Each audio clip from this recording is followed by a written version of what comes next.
Hey, happy Sunday, everyone. Glenn Kellaway from the basement. I'm just home, actually. I got home late last night after spending 4 amazing days with my daughters, Andrea and Stephanie, and my granddaughter, and Juliet, and my son-in-law, Ryan. We hung out. It was my daughter Andrea's birthday. We stayed in Oshawa at my other daughter's house and just had a great family time. It's awesome. Back late last night and ready to do another video this morning because one of the things we did yesterday is went to a flea market. The Courtice Flea Market. It's actually a pretty good flea market. There's a few people selling records and CDs, and I found four that I'm kind of happy about. So I'm hoping you guys will enjoy seeing them and maybe know something about them. First of all, because of my buddy Dennis, who you see commenting on my video every day. If you guys don't know, Dennis was a loyal viewer. We kept connecting so much on music. It was ridiculous. It was like we're the same person. And we became personal friends. And we've only met up personally once, but we communicate just about every day. And I am planning a trip to Ottawa to visit Dennis sometime in the early fall. So I'm looking forward to that. Anyway, Davis is a big Straubs fan. And he loves Dave Cousins. And Dave Cousins sadly passed away within the last couple of weeks. And I'm a casual Straubs fan. I've never heard anything by the Straubs I don't like. I only have a couple of their albums. But I appreciate the band very much, and it's a band I would like to get more into. Anyway, looking at records yesterday, I found this. Dave Cousins' old school songs. I thought that looks interesting. So it turns out what this is Dave decided to do a tour, acoustic tour, and he invited, I think, an ex-Straub member, Brian Willoughby, to join him. And they just hit a few places in England and did some old Straubs tunes. And this was recorded in 1979. I'm expecting kind of a very cool, folky kind of an album, but I'm very excited to hear this. It's on Passport Records.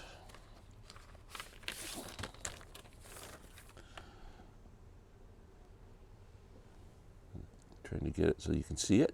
There we go. And the vinyl is absolutely beautiful. I bought this and another album. I paid $25 for the two albums, so $12.50 each. We'll say that. This was actually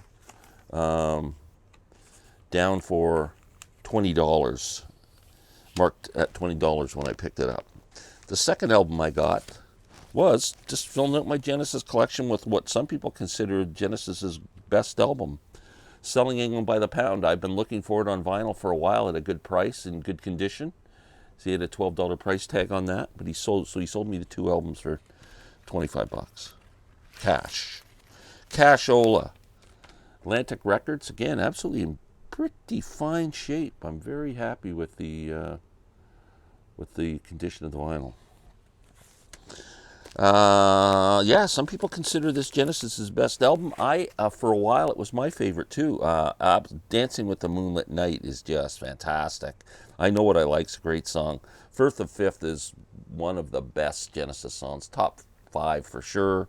And Steve Hackett's guitar solo in that is amazing.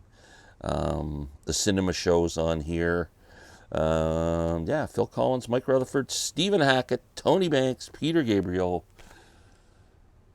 Selling England by the Pound. Do, do, do, do, do, do. Then I picked up a couple of CDs. I'm a big King Crimson fan. I have pretty much, I think, their entire catalog of music. Anything officially released.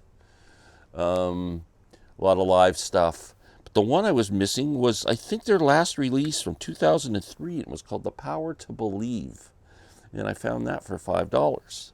Pretty excited to hear it. I don't think I have ever heard this album. The only song I have heard is Level 5, and we'll get to that in a minute. But anyway, this Crimson, Heavy Crimson. Morris, if you're watching this, that's an album I believe you're supposed to get, because what I was doing a bit of reading on it, and a lot of people compare this to Tool. So, and then they opened for Tool for a while in the early 2000s on a tour. This is the four-piece Crimson Band with Adrian Belew, Fripp, Trey Gunn on bass and some kind of weird guitar, and Pat Mastelotto, the great percussionist. Album has, like I said, here's a little critic comment I read: aggressive and sonically belligerent. How's that sound? It's supposed to be a really heavy album. I have heard Level 5 because they would do that on tour in the 2018, 19, 13 to 18, 19. They would do that. So I have heard that, and it's also that theme of that song Level 5 is a continuation of Lark's Tongue in aspect from the other earlier albums. Yeah, it's kind of like a suite of 4 songs, I believe, that kind of run through this album. But very interested to have it. Any Crimson fans out there, let me know what you think of that. Last but not least, Blues Traveler. They had 2 big hits in the 90s, Hook and Runaround, which were great songs. And their album, I think, called 4, their 4th album, was probably their biggest selling album, which had those songs on it, I think. Anyway, I saw Blues Traveler at a Horde Festival in around 1993 or 94, whenever it was. I can't remember the year that was. Anyway, they were really good live. I thought they were great. And anytime I've bought Blues Traveler studio albums, I've always been disappointed because they were really good. So I found this for $5, double CD, live from the fall.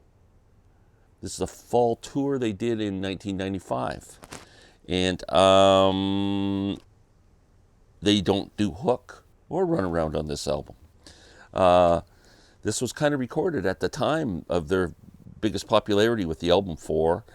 And this is a more jammy album from what I understand. I've been told it's described as a never-ending medley. They kind of just, one song flows into the next for the whole show. And sometimes they break into familiar songs like War's Low Rider, John Lennon's Imagine. So I think this is going to be a really interesting live album. It's either that or it's going to suck. So we'll find out. But Blues Traveler, tracks on here. I'm Love and Greed. There's just a bunch of stuff. I'm just not familiar with the song. So I wonder if I can hold that up. Maybe people could check it out because it's almost hard to read the writing. Let's open it up and see what's going on in here. Just give a book. It's a better representation.